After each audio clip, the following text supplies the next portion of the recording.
What are the best stocks at or under $150 per share right now? Let's go ahead and break it down. And I like to do these types of videos every quarter or so. We did one about 4 months ago. You can check out that video right here.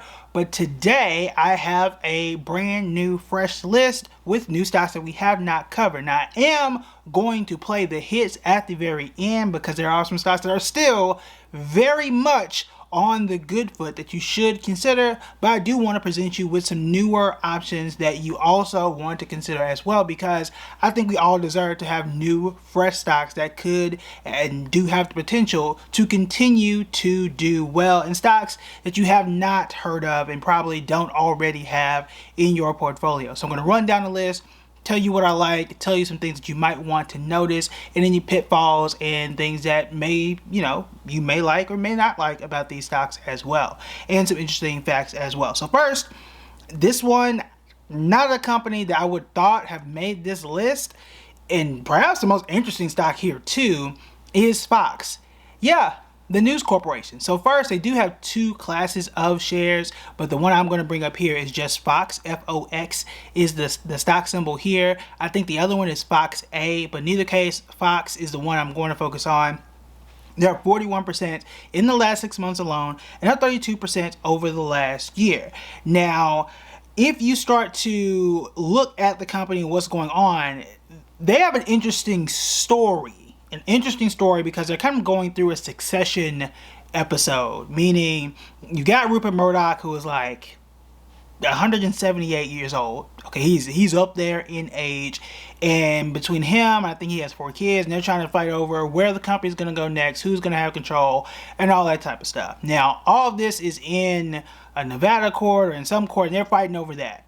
It doesn't have too much to do with us as investors right now, but it is something I would dig into if I'm considering investing for the long term. It might not matter for you if you're trying to trade or if you're trying to, buy and sell for the next 6 months or so. But again, for a long-term investor, I would figure out what it is I'm trying to do with this company and what they are trying to do and who these people are who could navigate and control the company for the long term, because that could be your next chairman, your next CEO. So it is something that you do want to know if you want to hold for the long term.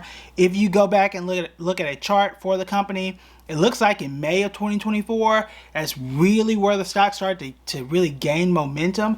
I can't tell you exactly what happened during that time, at least nothing on my radar. But for me, the reason why this is interesting is because media companies, at least recently, without, when you take out Disney or Netflix for that matter, don't really seem to gain momentum in this type of market. Now, again, we know why Netflix is Netflix. We know why Disney had its ebbs and flows, and I've talked about the good and the bad of Disney, but Fox just last year had that multi-million or multi-billion-dollar suit around their whole coverage of the election and all that type of stuff. So I would not expect Fox to do well, but here they are. So if you want to go back and figure out what exactly is going on with them and how their whole lawsuit played out and how much money it did cost them, then you can check out this video right here for more information on that stock. But let's go ahead and move on to the next one. Next one here is 3M, and that ticker symbol is MMM. Now, they are classified as a conglomerate. To me, they are the Post-it company, but they clearly do a bunch of other stuff, including tapes and glues and tools and all types of stuff. But they're up 59% in just the last 6 months and up 70% over last year. I would argue that this company was boring.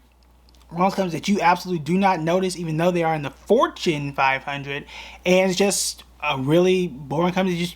They just fly under the radar and no one really cares, because these types of companies don't normally pop off the screen in terms of returns until now, and they do pop onto our radar. Now, they did do a stock split in April, which is not something that I knew before I started to research this stock, and that is something that did stand out, which is interesting, which is why you subscribe to the channel for interesting tidbits like this. Now, again, I've said this before in all of our stock split videos, every time a company does a stock split, this does not guarantee or mean that the stock is going to do well after the fact. However, this is one of those situations where it appears where it appears to be one of those cases where they did a split and the stock does well afterwards. Now, again, research has shown that more often than not every time, but more often than not, in the year after the split, it does tend to outperform the S&P 500. Now, we are only, 4 months into this stock split, so perhaps it is going to continue to do that. Now, over the last year, if I'm not mistaken, the S&P 500 is close to about a 25% gain at this point in time. So if it continues to do well, it gains more than 25%, which right now it has. Over 70% is the return over last year for 3M. You might be onto something. You might be onto something with 3M. So what would I do if I were looking into this company? I would look into seeing what was their past track record, probably over the last 3 years. Now, is the last 3 years really going to tell me how amazing the company is and whether that's going to weigh super heavy on my investment decisions? No, but what it is going to tell me is this just a blip? Is this a 1 year thing? Did they do something amazing in 1 year? Or is this they changed and just did the stock split and nothing else? So that is the question that I would look to answer. Is this just a stock split and people are really excited about that? Or have they just been solid to good this entire time? I just have not noticed. Or have we as a community, as investors, just haven't noticed this entire time? So that is the question that I would look for in research if I'm looking for a company like 3M. Next on our list is an insurance company. Now, I have been slowly just sprinkling in insurance companies here and there. Okay, this is your next warning or your next sprinkle into it. I'm not gonna say it's the last time I'm gonna tell you. Okay, I'm not gonna say it's the last time I'm gonna tell you, but I'm gonna tell you right now, AFAC. Okay, AFAC. This is not a commercial for it, but this is perhaps you can call it a commercial for the stock, I suppose. But AFL is the stock symbol here. I've talked about why insurance companies can do well in not all situations, but many situations.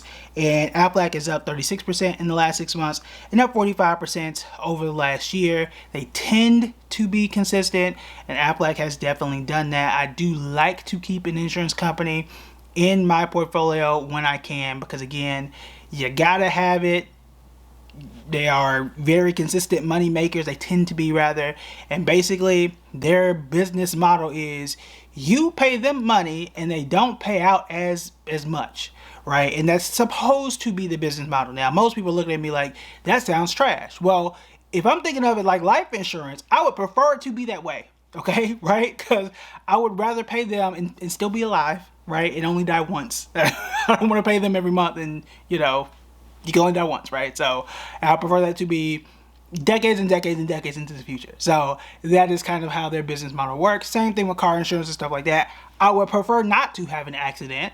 So that is how their business model works. So that's kind of how insurance is as a whole. Obviously, in some areas, especially for housing insurance and stuff like that, it can get a lot more expensive, and there are some issues in some markets that can get into an entirely different conversation. But for the stock perspective, in and of itself, AFAC is one of the leaders. Not the only one. If you guys want me to do an entire video on the best insurance stocks, perhaps we can do that if you really want it.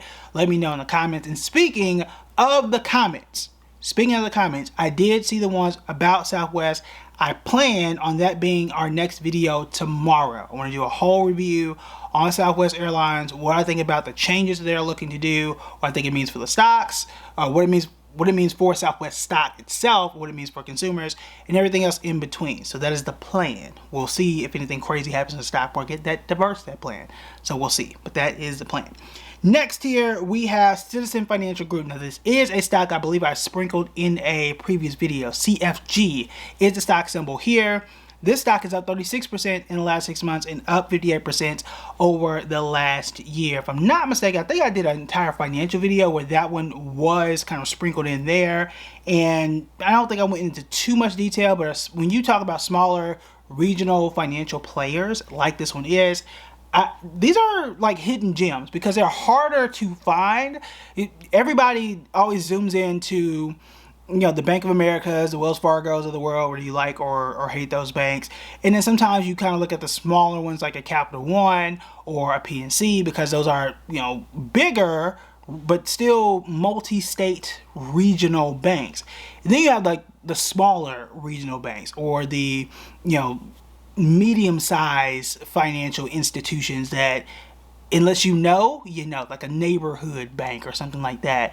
But these smaller companies have way more room to grow, as you see here. But again, unless you have a good research process or a stock scanner or something like that, a lot of times these companies do get missed. So I love finding these small to medium-sized companies that have this huge runway to grow.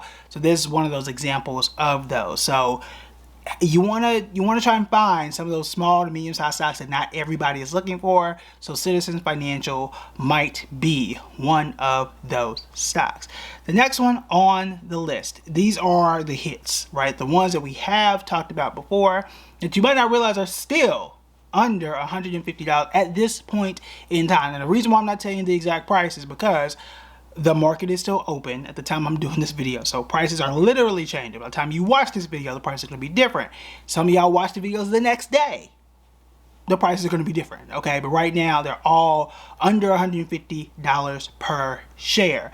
Before I do hit that, don't forget that I do have a free guide on what you need to know before you start investing. So all the steps that you need is, again, a free PDF guide. You download it, read everything you need to know, what accounts to use, what apps to use, and everything in between. So I'll make sure that link is right here. I'll make sure that that link is in the description below. So make sure that you check it out.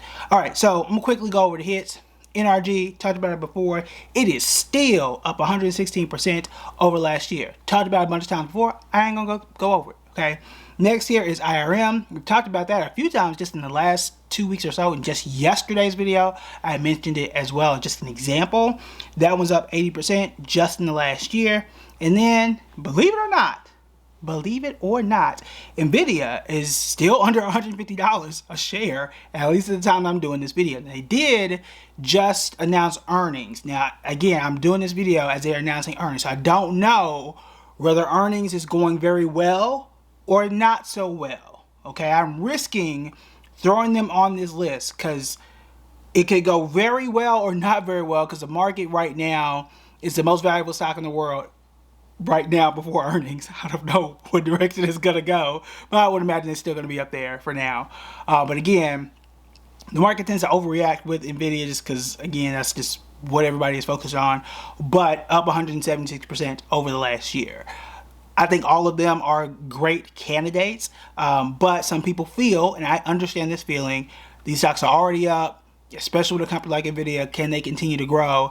The answer is, I mean, yeah, like how many times have we mentioned these stocks, and every time we mention them, they still good, right? So there is no ceiling or limit to where stocks just have to stop based on an arbitrary number. So if I had to choose, I would choose that first half of the list of companies we have not mentioned as much and maybe have not caught wind of the entire stock market. But that's more of a feeling and an emotion rather than data-backed science, if you will. But I think all of them do deserve your attention. All of them do deserve your research and perhaps some spot somewhere in your portfolio. However, these aren't the only stocks that could still fit in your portfolio. I did a previous video last quarter, about 4 months ago. I like to do these every quarter or so, as mentioned earlier. And I want you to go back and consider that. See what matches, see what is still good, and what could still fit. If you want to see that video and other stocks that could fit in your portfolio right now, you want to check out these videos right here.